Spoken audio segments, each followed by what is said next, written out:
Should this be the next Airfix Vintage Classic release?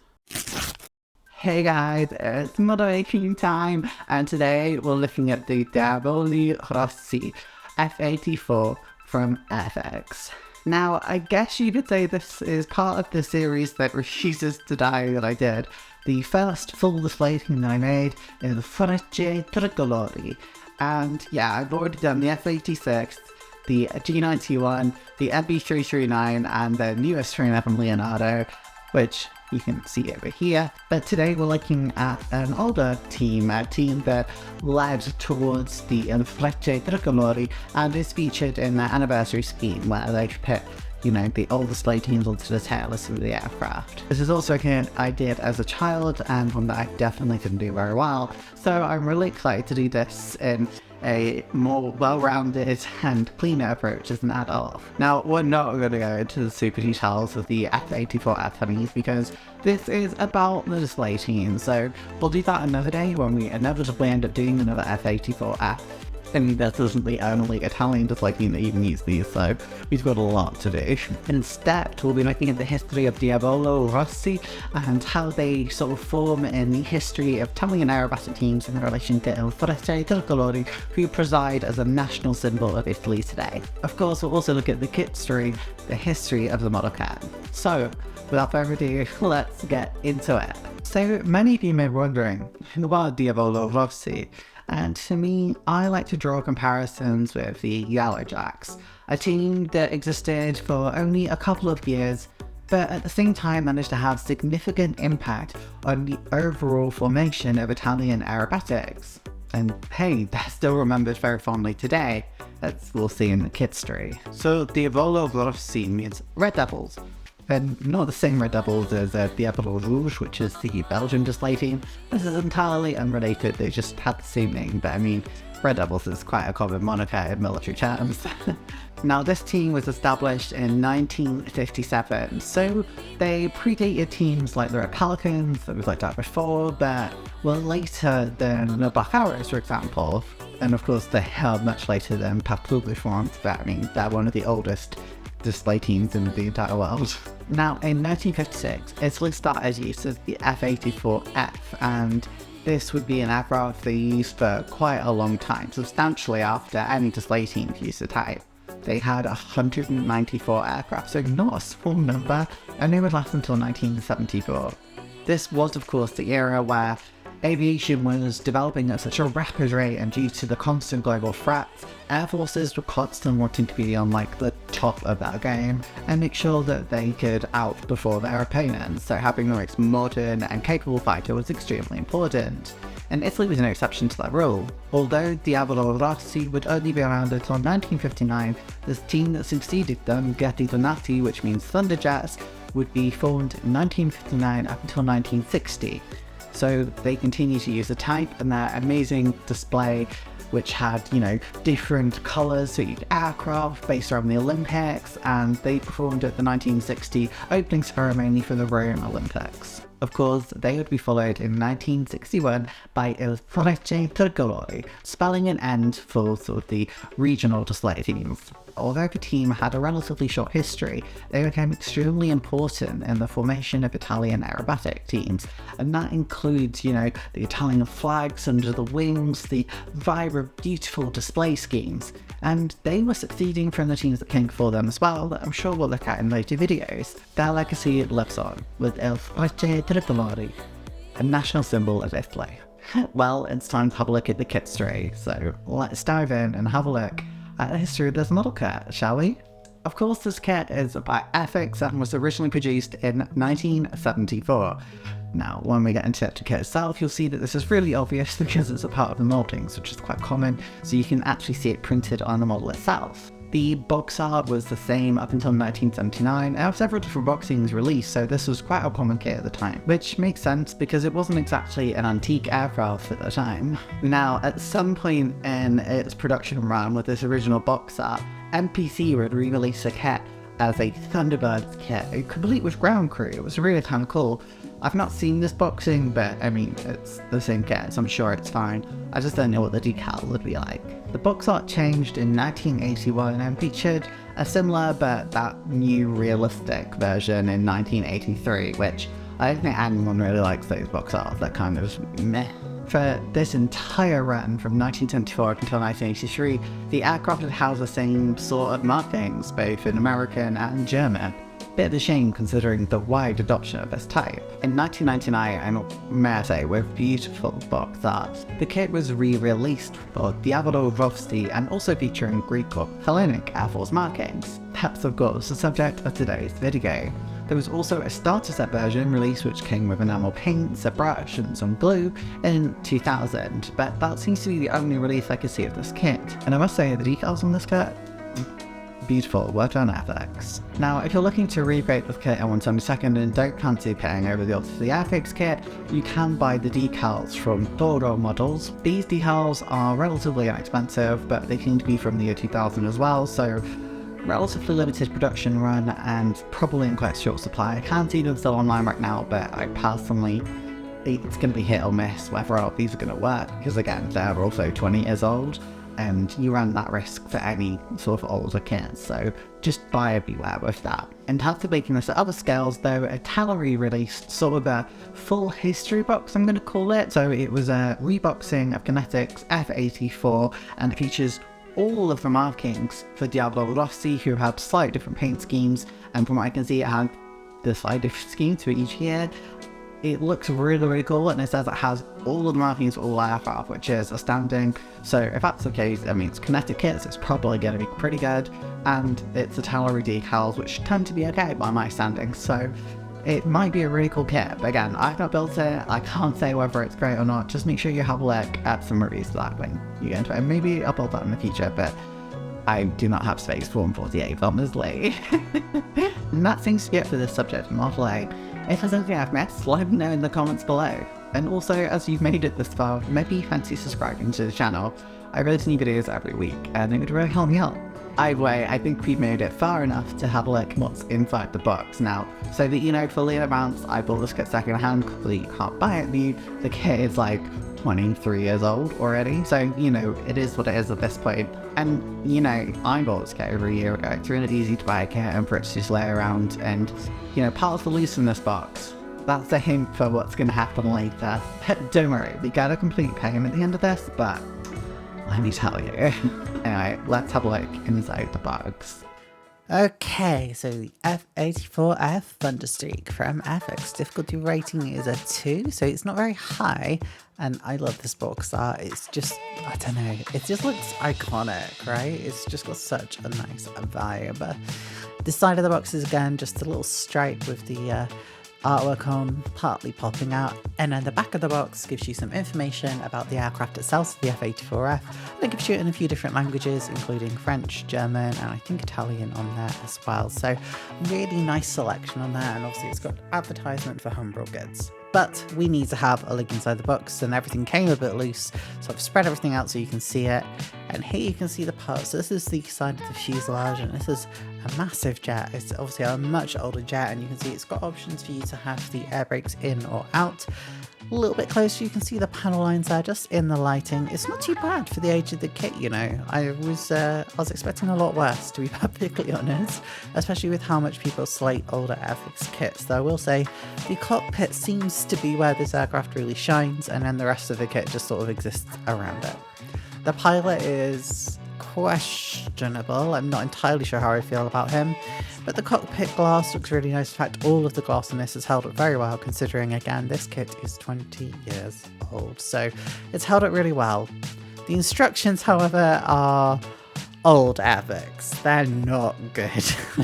I would not recommend these for newer builders. Go and get a nicer new starter set. You'll find it much easier and much more comfortable. When I was a kid, I had guidance going through my first ever Airfix kit, and to be honest, I think I would probably want that if I was doing this for the first time, because it's like a lot of other brands out there who put less emphasis on the instructions. It can just make it a bit harder to read sometimes, which can lead to very simple, easy errors. Now, the decals look really nice. These are actually beautiful. Mine are damaged, as you can see, but overall vibrancy is fabulous. Okay, so now that we've placed it in the box, I need to make some things really clear with you guys. And I just want to say I don't think these are the kit issues as much as they are issues with the version that I've received. And I also don't think this is an issue with the seller who sold me this kit. So I bought this on a certain popular auction site, and it's just sort of the nature of buying kits secondhand, that sometimes they come in a condition that you don't expect them to be in, or they're just, you know, don't work the way you expect. I mean, hey, if you remember my Snowbirds video, basically cry at the decals. Sometimes stuff just happens and there's no way to know until you put it together. And this kit also had that. So there is one really small part that's missing that I did look at this when I originally got it, thought, yep, looks complete. And that's obviously what the seller did as well, because it was sold as assumed to be complete. But there is a small part missing that I don't think you'd really know until you're putting it together. And I just had to compromise that, and you'll see how I do that when we go through the construction in a moment. But I'm kind of pleased with myself. It forced myself to be a bit more creative and try something that I probably would have just left before and would have made me just probably quit the kit before. So again, proud of me for this. As for the decals, unfortunately they were quite damaged. I don't know what it is. It looks like they've had some sort of damp affect them at some point, because it's spotted all over the entire decal sheet. And you will have noticed that in the unboxing, there's just sort of a weird discoloration of blue. And what seems to have happened is it's activated the decal sheet, and whatever stops it from sticking fully to decal sheet is gone, and now it's just bonded fully to the sheet. So there are a couple of parts where I couldn't get them fully off, so I've either had to paint in missing parts, or I've just had to paint in iron decals. And again, you'll see which bits are affected in the construction and painting, because it was stressful, but we do get a nice end result, so hold on that, we will get there, I promise you it'll look great. So I guess let's just get into the construction so you can see like what on earth happens. So we are onto the construction of the F-84F, and we're starting with the cockpit assembly. As you can see, I'm gluing the parts together. So the cockpit is large in the F-84F, much larger than you'd probably expect it to be. It's really quite bulky too, and there are two little side windows that you do have to factor in as well. Realistically, you want to make sure that you get those put in before you seal the cockpit away.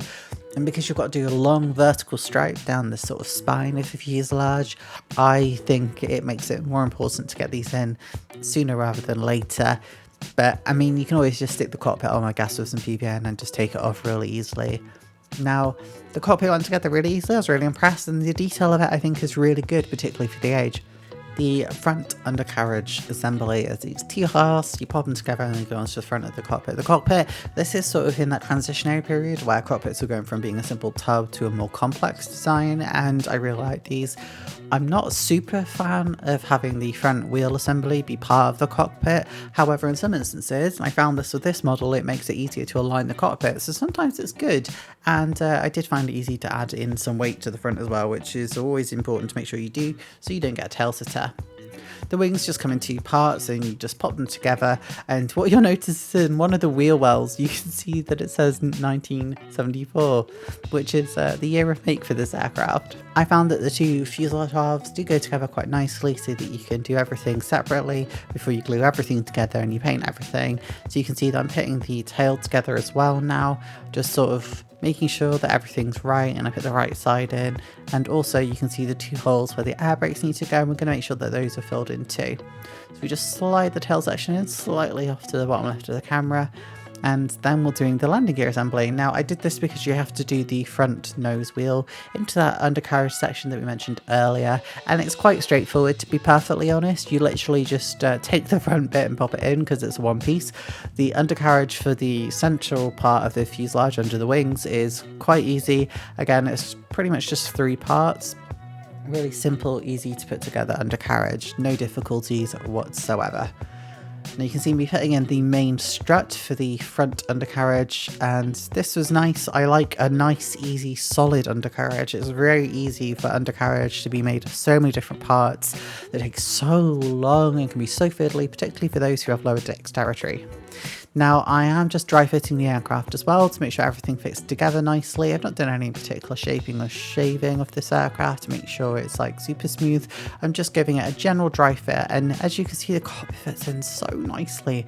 I was really impressed. This is a really good example of having a complex cockpit to really support the overall architecture of the aircraft. It's really quite stunning. I've built newer aircraft that have worse assemblies than this. Like, this is a real good example of decent engineering on a kit. I would love to see more kits take this sort of approach in the future.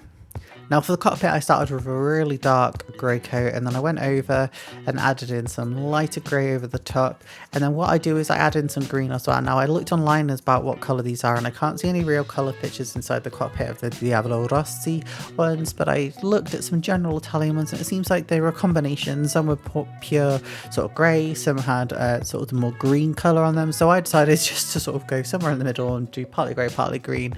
Whether it's right, who knows, but it's what I'm going with my headhand for this. Now there was a top pillow, or headrest I guess, not a pillow, on the seat, and I did pop the red on there. Now I ended up snapping off my seat, and I think I put something in its place in the end, and you can't tell too badly, but it was a bit annoying. It was just a tiny bit flimsy, but it's my fault. It's my sort of heavy-handedness, which we all know has happened in other areas of modelling before for me, so it's not really a shock. You can see the green, I haven't gone in super vibrant. It was a mix of two different shades of green that I had and some whites.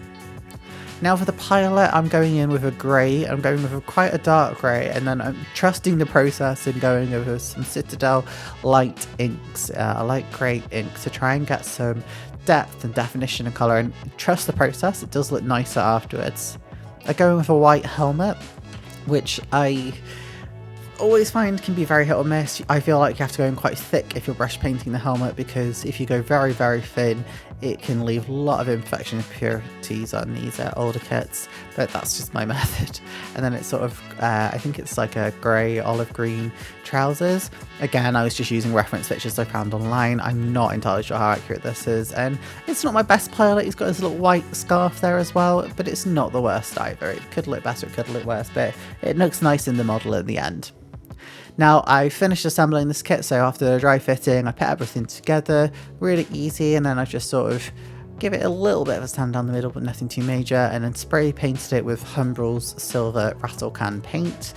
And yeah, then it was time for painting it. Now I'm using Revell aqua colours, and I'm just brush painting it on. I'm going in quite thick to try and help cover up some of the sort of seam lines, which I didn't do a very good job of merging too well, unfortunately. But I just decided, hey, I'm just going to go for it. I'm going to build this kit in a really enjoyable way. This was a kit that I was doing purely for fun and to enjoy it, and you know, just enjoy some time off work that I had. So yeah, I'm going in with it. I'm using quite a thick brush initially because I'm doing quite big areas. I'm not too worried about getting a super even coat either, because we'll go in and do a second coat, and I think I even did a third coat in some sections as well. We've gone into a finer brush here. These are again just Revell brushes, just because they're the ones I could get from my local Hobbycraft, and I'm just painting in the edge of the windscreen on there, or the canopy I should say, and I'll go back and add in the rest of the canopy lines afterwards as well. And I say that got a couple of coats, but it's not really worth showing you too much of that. It's just doing the same thing a couple of times. We're taping at the bottom of the wings then, because we have to put on the tricolori, the three-coloured flag of the Italian nation, and we're starting off with the green. This is emerald green from Revell aqua colour. Again, we're not bothered about getting a really nice coat on the first one. We're just getting in the base colour, which will help us to build up a really nice layer afterwards. For the tail, I didn't really feel like I needed to bother with taping, so I just went in and manually painted a line. I did that with all three colours in the end on the back. But for the wings, because it's a much larger section, a lot longer for a straight line, we are using some tape. We're now putting tape in for the red section to try and make sure that we get 3 equal-ish sections. Looking online for reference pictures as well to try and make sure I get as similar as I can. I know that my judgment tends to be quite off with these. I end up getting quite off colours, but you know, it's not the end of the world. We are going to get 3 sections at least with 3 different colours, even if they're not 100% accurate in terms of their overall share of the wing, I guess. Now for red, we are doing the same thing, doing light coats and then going over afterwards, and then we're revealing the line. And you can see it's not necessarily the neatest, and I did splash over on the other wing particularly badly, but that's okay. All it means is when we go over the white, we just go over quite heavy-handed and cover it all up. We're going to do the same with the tail section as well, and just get that white paint all in there, make sure it looks really nice and pretty. But yeah, it looks pretty good so far. Now once the white's all done, we got to put in the undercarriage, and we just pop that into place. Now we'll go back and paint the wheel wells afterwards. They're just going to be a grey colour. There's no detail in them, so I'm not particularly fussed about making them look super fancy. And now you can see the 1974 flashing there on the right hand side of the undercarriages from our perspective now, which is what I was mentioning earlier. So once we've done most of the painting, we're going to go ahead and start doing the decals. Now the decals are nice, as I mentioned earlier, but I do have some issues. You can see already there's some sections on the very edge where they're not coming off the sheet. Now in some instances, and I'm pretty sure it was only this wing, I managed to save some of it. On the rest of them, I had to freehand paint and try and get those colours all matched and get everything looking nice. But I think in the end we do quite well. So I say this bit we managed to salvage, we managed to get it off, and it just pops onto the end. You don't really notice it too badly. On this wing, however, you're going to notice a much larger chunk comes off and comes away with the paper. You can see there's quite a lot missing there, but it's not the end of the world. The tail sections I couldn't get off at all. They were completely solid on the sheet, so I just went ahead and tried to hand paint it all.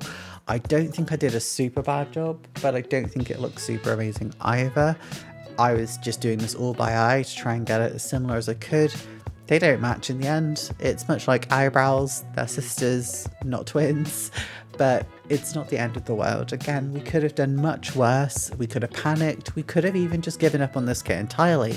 And hell, in the past, I've definitely done that, but today we stuck with it.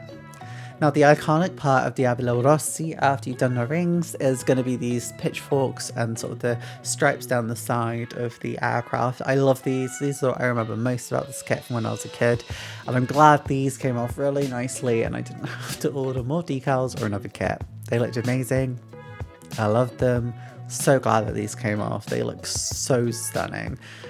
Again, given the age of this kit, quite remarkable. You just sort of can use your finger and paintbrush and pop them into place, and they just, honestly, they look really nice. I was really impressed. They really add to the overall character of this aircraft. It just looks really pretty. I love it so much. You can see a hole on the rear of the aircraft as well. Don't worry, there is a clear plastic part that will go into that, and we will make sure it's on there for the finished piece. It's just not there whilst we're doing the decaling, so I want to make sure I don't like screw it up or lose it whilst I'm doing it. I just did that right at the very end. The only reason I did the cockpit was because that was part of the red line, whereas this bit you just sort of pop into the middle. We need to get the name of it on there then, so Diavoli Rossi is going onto the side, and there's a couple more decals that go on there before we go on to glossing. Now, it looks like I'm going in insanely thick. Don't worry, I will spread that gloss everywhere. It takes quite a while to dry, so I'll go under the aircraft, I'll go to the side of the aircraft. But my technique is just going really heavy-handed first of all, and then spread it really thin and wide over the whole course of the aircraft. But yeah, that's it. We've pretty much finished it. Hey, so as you can see, the construction was quite straightforward. Decals, not so much. Bit stressful, but I think we got a nice end result. Not super happy with how the tail looked in the end. I don't think masking would have been much better. I think I could have probably done masking and then penciled actual equal divisions across each bit and got real straight lines, but I'm perfectly honest with you. I just thought I can just do this and it's practice with straight lines, freehanding, which, I need that practice, so, I've only got to please myself, and I did please myself. Plus, the Italian flag on the bottom, I did a lot better than I have done previously, so again, well done me. It's a lot neater than any of the times I did Patrol de France, so, it is an improvement. So now I've got all this self-justification out of the way, we should probably go and have a look at the market itself popping off.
So, do you like it? Honestly, I think this is kind of stunning. Like, she slays. She looks fantastic. I love the design of the paint scheme, like the red stripe all the way down the middle with sort of the fierce, like, triangular points coming out of it. I think it just looks really, really stunning. It's one of those paint schemes that's really striking and memorable. There's only a couple of other paint schemes which I think are this memorable, so this is a really cool scheme.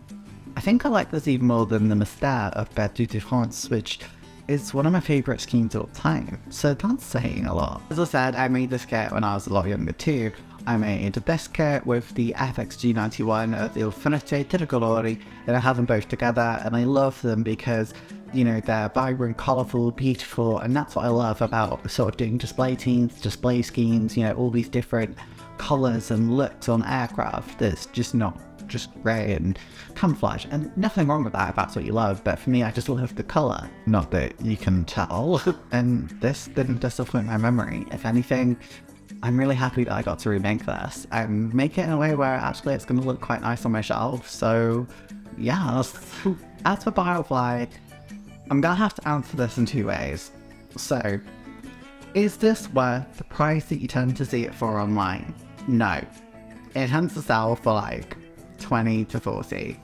I think that is a lot for the age of this kit. It's only justifiable if you really want to make this display scheme. To be honest, yeah, you could probably make most of this with just freehanding. It's only really the front section where you need decal for, and hopefully, hint to other manufacturers out there, someone make this as just a decal sheet. However, saying that, Airfix is releasing a lot of aircraft as vintage classics, and I'm a fan of those. I've already built the Boomerang, which I really enjoyed, and I've got a couple of others lined too. And why isn't this a vintage classic? That's what I want to know. This has the colour, it has the class, it's a really attractive subject. They could use the same decals, plus German, plus United States Air Force. That would be amazing. What an amazing boxing to be. Plus, if you did this with the G91, hello, Italian double set. I'm fully aware that I might be the only person who's really interested in this, and that's fine. But that's my point of view, and I would love to see this with the vintage classic mark on it. If you could buy it for that price, and I did, I bought mine for £12, which adjusted for inflation, that was about £14. Then yeah, I think that's not too bad a price. It's about the price you'd expect to pay for a vintage classic. The issue buying an older kit is, like with my decals, you never know if the kit's going to be fully complete, if it's going to work 100%, and unless you're building it the very next day, there's just no way to know that. And yeah, okay, you might be able to get spares from Airfix, but I mean, that's again additional costs over the odds of buying a second-hand kit already, so is it worth that? Again, get it for a bargain, absolutely honeys, go for it, but I'm gonna have to say fly if you're buying this for anything over than £20, in my opinion. I think this is the first kit where I'm like really truly torn between buy or fly, because I can't recommend it for the price it's at, but I love this kit. It feels like a CT4 all over again. I don't know, maybe it should just be a buy, but with extreme buyer beware. Maybe. Ultimately, that decision lies with you, and whether this is a subject you're interested in enough to actually warrant you buying the kit in the first place. Because hey, if you're not interested in it, what's the point in buying it? I do happen to have another set of the decals because I figured I'd remake this kit in the future and I'm a bit more confident with my airbrush and hopefully get a nice result. And also because I think I could get a flying version of this on with another display aircraft of the era and it would look really cool. But that's probably much in the future, but I'm just going to keep those decals safe for now. Well, I guess that's it for me today. Thank you so much for joining me. If you've liked what you've seen here, make sure to like the video and drop a subscribe as well. Leave a comment too and let me know what display team you'd like to see me tackle next. I have a couple in mind and I've got a lot of models to do a couple of different display teams, but I'm curious what you guys think. What do you want to see me do a full history build of? If you want to support the channel further, you can head over to my Ko-fi where you can do a one-off donation or you can do a monthly supporting donation as well. But obviously make sure this is right for you. I'm going to be doing these anyway, but it does help me afford new equipment, new models, and, you know, airbrush supplies because airbrush videos are coming sooner than you think. Thank you so much for joining me again, guys. It's been a swell. See you later. Bye! Thanks for watching and have a look at the recommended video here and subscribe to the channel. Thank you to my Ko-fi supporters Crazy Loco, Marcus and Muzzfuzz. You help make these videos possible. Thank you so much for watching, I appreciate it. Have fun modelling!